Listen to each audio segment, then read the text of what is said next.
সালাম আলাইকুম। বাংলাদেশে আওয়ামী লীগের শাসন আমলে যেই সকল মানুষগুলো সোশ্যাল মিডিয়া প্ল্যাটফর্মের মাধ্যমে ভালো কাজের মাধ্যমে কিন্তু আওয়ামী লীগ করত, মানুষের হৃদয় জয় করেছিল, তাদের মধ্যে একজন হচ্ছে ব্যারিস্টার সুমন। ওনাকে দল মত নির্বিশেষে সকলেই কিন্তু পছন্দ করত, কিন্তু জুলাই আগস্টের শেষ দিকে এসে ওনার বেশ কিছু বক্তব্য অ্যাক্টিভিটিজের কারণে তিনি আসলে দলীয় পয়েন্ট অফ ভিউতে অনেকের কাছ থেকে খারিজ হয়ে গেছেন। কিন্তু আমার মনে হয় আওয়ামী লীগের আমলে যে যতগুলো এমপি সারা বাংলাদেশে ছিল এর মধ্যে ব্যারিস্টার সুমন তিনি দলমত নির্বিশেষে সকলের কাছে গ্রহণযোগ্যতা ছিল, কারণ তিনি যখন কোথাও যাইতেন সেখানে আওয়ামী লীগের অনুসারী আসতো না, সবাই আসতো যে ব্যারিস্টার সুমনরা এক নজর দেখার জন্য।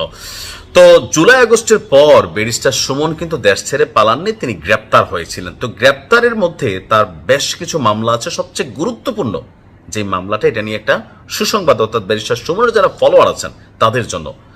চুনারুঘাটের একটা হত্যা চেষ্টা মামলায় ব্যারিস্টার সুমনের আপনার কিন্তু সাজা হয়েছিল বা রায় হয়েছিল। সেই রায়ে এখন নতুন করে যে রায় আসছে, তিনি জামিন পেয়ে গেছেন। হবিগঞ্জের চুনারুঘাট থানার একটি হত্যা চেষ্টা মামলার হাইকোর্ট থেকে জামিন পেয়েছেন হবিগঞ্জ ৪ আসনের সাবেক সংসদ সদস্য ব্যারিস্টার সুমন। তো বিচারপতি শেখ জাকির হোসেন এবং বিচারপতি মোহাম্মদ জাকির হোসেনের সমন্বয়ে গঠিত যে হাইকোর্ট আছে সেখানে এই আদেশ দেওয়া হয়েছে। আদালতে ব্যারিস্টার সুমনের পক্ষে শুনানি করেছেন ব্যারিস্টার পূর্ণিমা জাহান। তো মামলাটা কি ছিল? ২০২৪ সালের ১৬ জুলাই বৈষম্য বিরোধী ছাত্র আন্দোলন চলাকালে হবিগঞ্জের শায়েস্তাগঞ্জ নতুন ব্রিজ গোলচত্বর এলাকায় ঢাকা সিলেট মহাসড়কে ছাত্র এবং সাধারণ মানুষ জড়ো হয়ে বিক্ষোভ করছিল। অভিযোগ ছিল ৪টার দিকে সে শিক্ষার্থী এবং সাধারণ মানুষের উপর হামলা চালানো হয়, গুলিবর্ষণ করে হত্যার চেষ্টা করা হয়।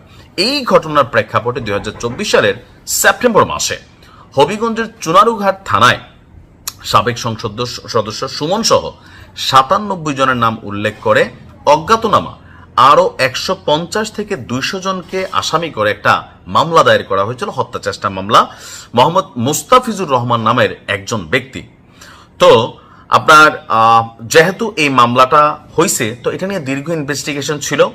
২০২৪ সালের ২১শে অক্টোবর ব্যারিস্টার সুমন তিনি আপনার গ্রেপ্তার হয়েছিলেন। মামলাটা হয়েছে ২০২৪ সালের সেপ্টেম্বর মাসে। তো সরকার পতন হয়ে গেল কবে? আগস্টে। তো আগস্টের পরে যে সেপ্টেম্বরের মামলাটা, এইটাই আসলে একটা ডিস্টারবেন্স ছিল, যে মামলায় ব্যারিস্টার সুমনকে আসামি করা হয়েছিল। আর এখান থেকে আপনার তিনি কিন্তু আসলে জামিন পেয়ে গেলেন। তবে একটা মামলাতে তিনি জামিন পেয়েছেন, সবগুলোতে না। তার বিরুদ্ধে আরো মামলা আছে, সবগুলো শেষ করার পরে আদালত থেকে বা কারাগার থেকে তিনি মুক্ত হবেন। জামিন আর মুক্ত হওয়া দুইটা কিন্তু আলাদা জিনিস। এছাড়াও তার বিরুদ্ধে রাজধানীর খিলগাঁও এবং আদাবর থানায় পৃথক দুটি হত্যা মামলা যেটা আছে সেটা নিয়েও আদালতের শুনানি চলছে। আরো বেশ কয়েকটি মামলা চলমান আছে। আর এই মামলাগুলো চলমান থাকার পরও তিনি এখনই কারাগার থেকে মুক্তি পাচ্ছেন না। অর্থাৎ ব্যারিস্টার সুমনের জামিন হয়েছে, কিন্তু কারাগার থেকে তিনি বাহিরের আলো বাতাস দেখার জন্য আরো যতগুলো মামলা আছে সবগুলোতে তাকে জামিন পাইতে হবে। তবে আমার কাছে মনে হয় যে ধরেন তিনি হয়তো শেষমেশ জামিন পেয়ে যাবেন। তবে তিনি যেহেতু একজন ইনফ্লুয়েন্সার, তার ইনফ্লুয়েন্সের ক্ষেত্রে অনেক ক্ষেত্রেই হয়তো রাষ্ট্র টেকনিক্যালি অথবা ক্ষমতাসীন সরকার যারা আছেন তারা আসলে কিভাবে নেবেন। আবার বাংলাদেশে তো একটা প্রেক্ষাপট থাকেই, ধরেন যেই সরকার ক্ষমতায় থাকে সেই সরকারের ইশারাতে অনেক কিছু এই দেশে পজিটিভ নেগেটিভ আসলে ঘটে, অতীত ইতিহাস সাক্ষী। তবে আওয়ামী লীগের অনেক মানুষকে নিয়ে সমালোচনা করা যায় ব্যারিস্টার সুমনকে নিয়ে তার শেষ অ্যাক্টিভিটিসের জন্য। তবে জামাতের যারা আছেন তারা কিন্তু ব্যারিস্টার সুমনকে হজম করতে পারেন না। কেন? কারণ হচ্ছে যে মাওলানা দেলোয়ার হোসেন সাইদি সহ ওই যে যুদ্ধাপরাধীদের যে বিচারগুলো হয়েছিল সেখানে তার একটা ভিডিও ভাইরাল হয়েছিল লন্ডনে। এটার পর থেকে তিনি কিন্তু অনেকের কাছে পড়ে গেছেন। তারপরেও দেখেন, মানুষ তো ফেরেশতা না। তো এর বাইরে সবকিছুর বাইরে গিয়ে ব্যারিস্টার সুমন তার আপন কিছু কর্মের কারণে মানুষের কাছে যেমন ভালোবাসা পাইছিলেন, আবার কিছু কর্মের কারণে পলিটিক্যালি তিনি কিন্তু আজকে এই জিনিসগুলোর শিকারও হচ্ছেন। তো দেখা যাক ব্যারিস্টার সুমনের কারাগার থেকে মুক্তির জন্য যে দীর্ঘ প্রচেষ্টা সেটা কবে নাগাদ শেষ হয়। ভালো থাকুন। আসসালামু আলাইকুম।